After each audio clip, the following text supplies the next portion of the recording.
Alright, so we know Mario, Pokemon and Zelda has always been Nintendo's top franchises, selling millions of copies with each and every game. They are guaranteed to get new titles with just about every console. Then we have the smaller but still important Nintendo franchises, aka Donkey Kong, Metroid, even Star Fox, and of course, Kirby. Kirby is something I've never cared all that much about. Not because of every game being 2D or such, but mainly because they never appealed to me gameplay-wise. I mean, if I were to answer what my favorite Kirby game would be right now, I would say 64 simply because of nostalgia, and that's not a fair thing to say. However, my dear boys, that's about to change. Probably. Yes, I'm 99% sure it's gonna change in March. Kirby and the Forgotten Lands release is coming up, and I've realized that I have yet to give my thoughts on the game based on the trailers. So, that's what we're here to do today. Welcome to my thoughts and general impressions of Kirby and Forgotten Land. Have fun! First things first, the biggest thing everyone including me are going apeshit about is that this is the first time Kirby goes full 3D. Again, not counting stuff like Star Allies level select screen. And hey, everyone being happy about this change is doing that rightfully so. Because newsflash, Kirby has been around since 1992 with only 2D games under his belt. Or I guess I should say, its belt. Look, it's not really clear what Kirby's gender is, so let's just say it for now. Whatever. The thing is that the first 3D game ever for Kirby is a huge thing for the entire franchise, and judging from these trailers, it fits perfectly. More on that later. I must say this right away, the graphics are beautiful, don't even try to say anything else. Everything from the colors to the art style to the subtle background blur which blends in so well.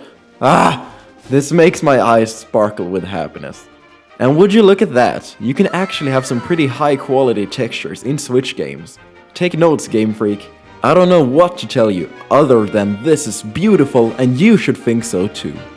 Presentation then is also looking stellar, because I mean, you have ducks running behind you at one point. This is the best ever, nothing can top that.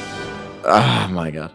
And then you go teaming up with this cute little bat thing to save Waddle Dees from chunky birds.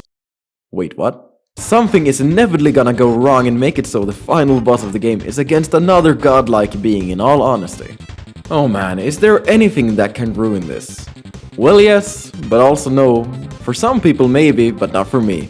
This game very clearly follows a level structure instead of an open world, indicated by the level select screen and end of level Waddle Dee cages.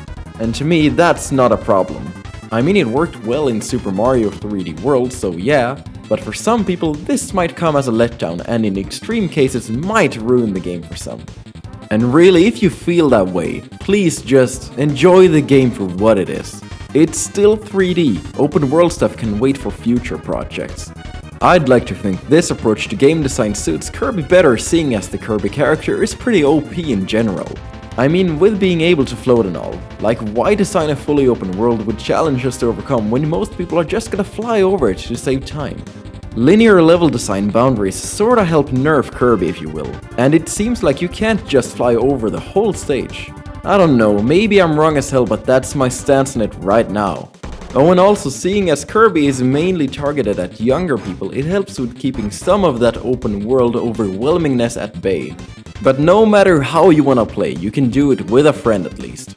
It's a pretty safe bet that the whole game can be played in co-op, so hey, that's something. Although seeing Bandana Waddle Dee here makes me wonder if you can play as other characters. I know the game is only 2-player compatible, but is there a chance of switching characters? Maybe, maybe not. And of course, the main gameplay of Kirby being 2D has made a brilliant shift over to 3D. The classic running, jumping, sucking, and copying all look wonderful. Ooh, I wanna play this right now. Nintendo, give it to me. I want it. It just looks so stupidly fun. I adore this so much, and I can't really hide it, can I? Of course, it most likely isn't perfect, cause no game is, but still, it looks pretty phenomenal to me.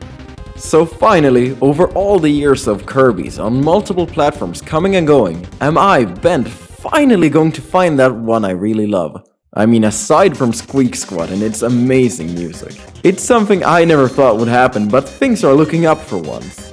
Wow. I'm way too happy watching these trailers and playing Pokemon Legends Arceus right now. Man, let's hope for a Nintendo Direct soon.